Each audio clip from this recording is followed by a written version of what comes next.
In today's session, I will discuss with a new lesson known as electromagnetic waves.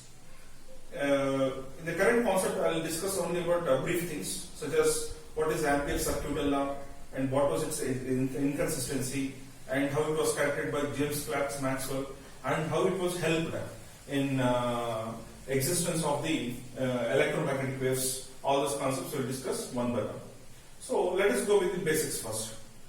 See, what are electromagnetic waves? See, these are the time-varying electric and magnetic fields which are self-sustained.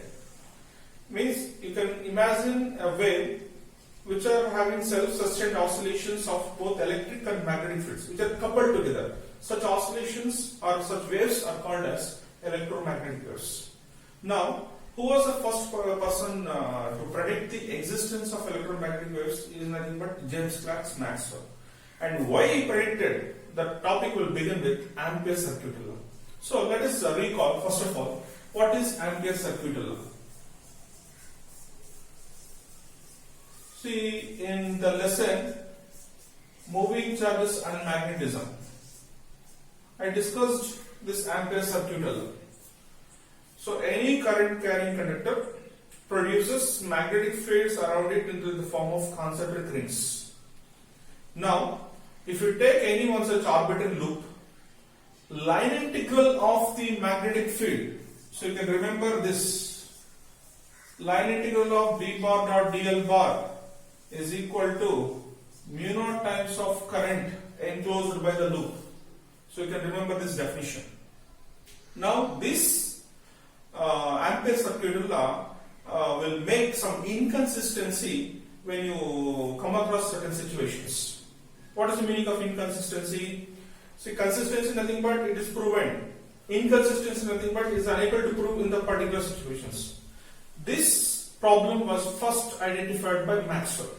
So what was the inconsistency? See, he took an example of a capacitor. So take a capacitor first.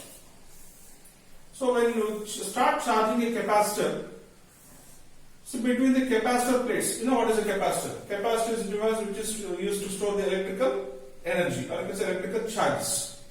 Now, once if you start charging the capacitor, initially the charge the capacitor is 0, and by allowing some steady current, because Ampere circuit is applicable for only steady currents. When you start charging a capacitor using some steady current, see, current will flow in the outside of the capacitor. But between the capacitor plates, you will never find any current. But even you can find the continuity. Yes or no? So, here, this plate, as you've got positive charges, and due to charging by induction, the opposite plate will get negative charges. And after that, again you can find the continuity in the current. Now, my question is, here current is moving through the wires, hence it's called as a continuation current or conduction current. And between the plates there is no any physical contact. After the plate, in the sense negative plate, again you can find the continuity in the current. Then if you start applying this Ampere's circuital law, you can find one magnetic loop here also and here also. Assume the point here is P and take one point in between the plates, let's say point is M.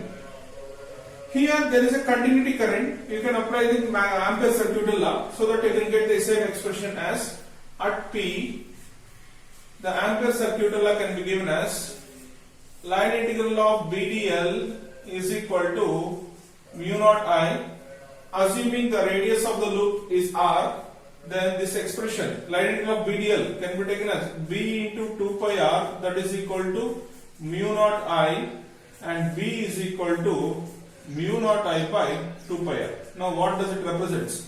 This is a magnetic field produced by this conductor.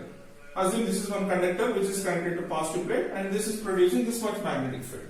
Hope this is clear. Now the question is, after the plate also you can find some magnetic field here. But from here to here, what is the continuity you have? You don't have any continuity because the plates are not in physical contact. Then, here if you apply the Ampere's circuital law, assuming some current is there, then this Ampere's circuital law shows 0 because actual current is not available here. So at B, if you apply, at point M, if you apply ampere circuit law, then this value will becomes BDL is equal to 0, because current inside the capacitor, or you can say between the capacitor plates, is 0. Now, what the inconsistency? I'll tell you. Here you have magnetic field. Here also you can find some magnetic field, but here not. How we can find this continuity? For that, Maxwell introduced a current known as displacement current.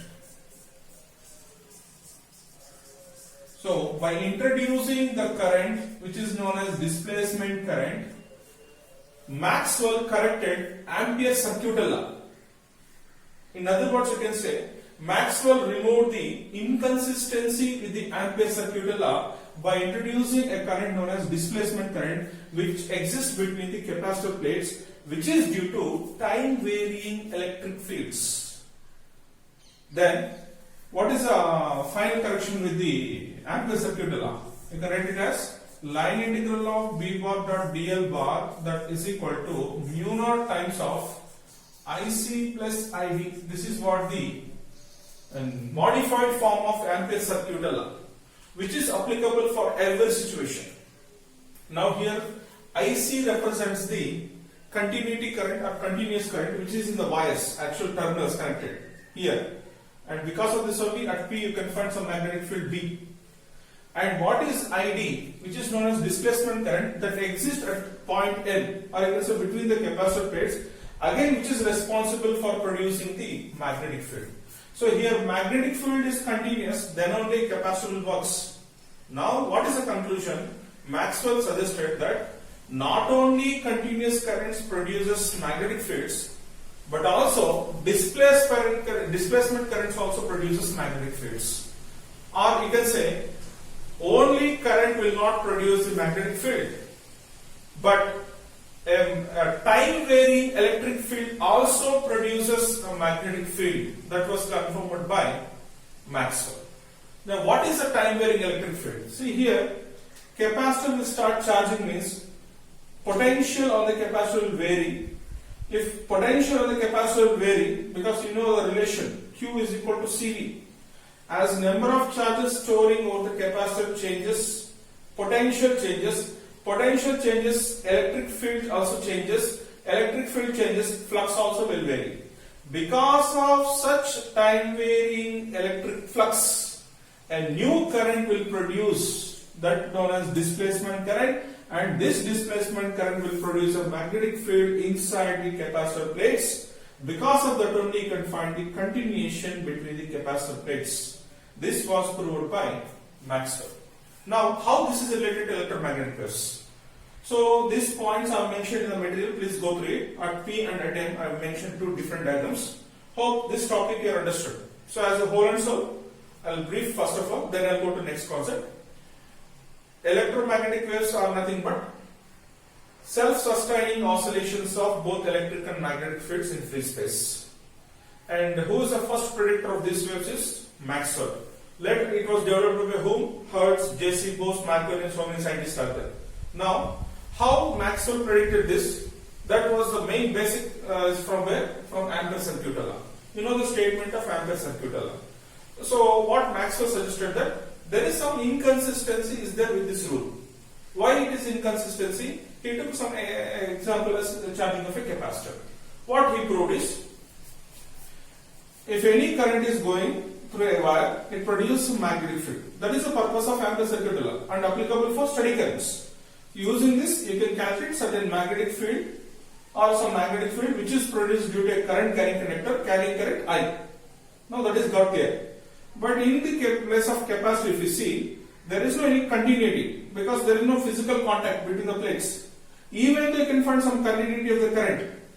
How? The question mark. That was the inconsistency. Further, what Maxwell suggested, there are two different currents you can expect. One current is going through the wire, I can say outside the capacitor. One current will go, or one current will exist between the capacitor plates, known as displacement current. That displacement current is responsible for producing what field? Magnetic field inside. Why the displacement current will come means? Because of time varying electric fields.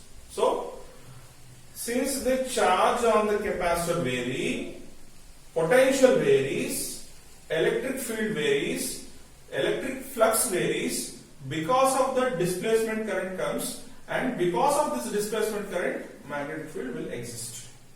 So hope these points are understood.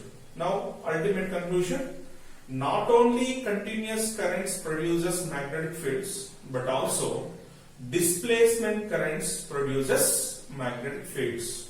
And why this displacement currents will exist? This displacement current exists because of time varying electric fields. Now, what is the linkage between this displacement current and electromagnetic waves? And what is the linkage between Ampere's circuit law and electromagnetic waves? The linkage is simple. Because of this time varying electric fields, magnetic field is existing, right? What is the meaning there? They both are coupled. The coupled nature itself will exist in electromagnetic waves. So this was the prediction made by James Clerk Maxwell.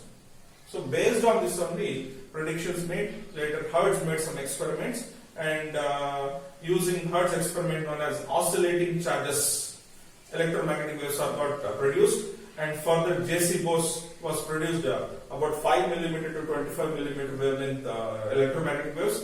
Further Marconi was made an attempt in successful propagation of electromagnetic waves over English Channel about 50 km distance. So that is history. Now this concept you are understood. Now how to represent this displacement current? This displacement current is given by an expression epsilon naught d pi e by dt. See here, epsilon naught represents static electricity quantity, and pi e, which represents variation of the electric flux with respect to time. So that's the reason why displacement current is a current due to time varying electric fields. So the statement is given like that. Now this expression will derive next. First of all, if you are understood about these concepts, we'll go for the next step. Now what is the common things you can find across a continuous current and displacement currents? Common things, both are same, both have same effect, but total current through the capacitor, if you take, like I is the total current, that is due to sum of the displacement and continuous, or this is a continuity current. Both have same nature, both have same effects, but both will not exist at the same time. So that is one thing you are supposed to keep in mind. So this is about briefly what is Ampere's circuit law and what is displacement current. Now I repeat the definition of the displacement current once again. Displacement current is a current which is produced due to time varying electric fields. Where this is produced means best example between the gap of capacitor plates. Now what is expression? ID is equal to epsilon naught times of d pi e by dt. So let us derive this first of all. Expression for displacement current. You know, charge is given by formula Q is equal to CV in terms of capacitance and potential. Capacitance of parallel plate capacitor is given as epsilon naught A by D. And this expression you got in lesson electrostatic potential, lesson number 2. And potential is given by V is equal to ED. Again, this you will get from negative potential gradient expression. Let us start substituting both into this. So Q is equal to epsilon naught A by D, and V is replaced with ED. So like terms get cancelled is D. Now Q is a charge. You know how to define a current. Current is nothing but rate of flow of charges. So let us start differentiating this. dq by dt, assume that as displacement current here for the sake, and if you differentiate this, d by dt of epsilon naught A into E. Now here, what is common thing? dq by dt I have taken as what? id epsilon naught d times of A into E. Now what is E here is electric field. Electric field using this one, Gauss law. Pi is equal to EDS cos theta. Gauss theorem. Pi is equal to, or pi E is equal to EA cos theta. So assuming flux is making an angle 0 with the normal, cos 0 becomes 1. Now from this, if it is cos 0 is 1, then you'll get pi E is equal to EA, and from this what is E is equal to pi E by A. Substitute this in the place of this one. Now here in denominator dt is pending. Now from this ID is equal to epsilon naught d by dt of A into pi E by A. This expression I have replaced in the place of E. A get cancels. So final expression will arrive at displacement current is equal to epsilon naught times of d pi E by dt. Now what is the confirmation you get? Here displacement current is the because of the time varying electric fields. So which is most important expression for 2 marks category, and displacement current definition is most important, followed by formula for the displacement current is important in 1 marks category. Generally people will make a small mistakes. Here in the place of E they used to make B. If you place B, that becomes time varying magnetic fields, which is entirely wrong. So try to keep in mind there the symbol or the suffix symbol must be capital E, which represents the electric flux. So hope you understood the concept about what is the Ampere circuital law and what was its inconsistency and who predicted that and how it got corrected, and because of correction what kind of current came and what is the name, what was its definition, formula, and what is the similarity between the conduction current and displacement current. And one point important, I told both will not exist at the same time. It means at the same place. If continuity current is there, displacement current will not be. If displacement is there, continuity will not be. And what is the expression for the displacement current? So these are the concepts for the today's session. And in next session, I will discuss about what are the Maxwell's equations and properties of electromagnetic waves, and followed by what are the major scientific attempts made in the electromagnetic waves. Hope you understood the concepts. So please update me through WhatsApp if any doubts are there. Thank you for the session.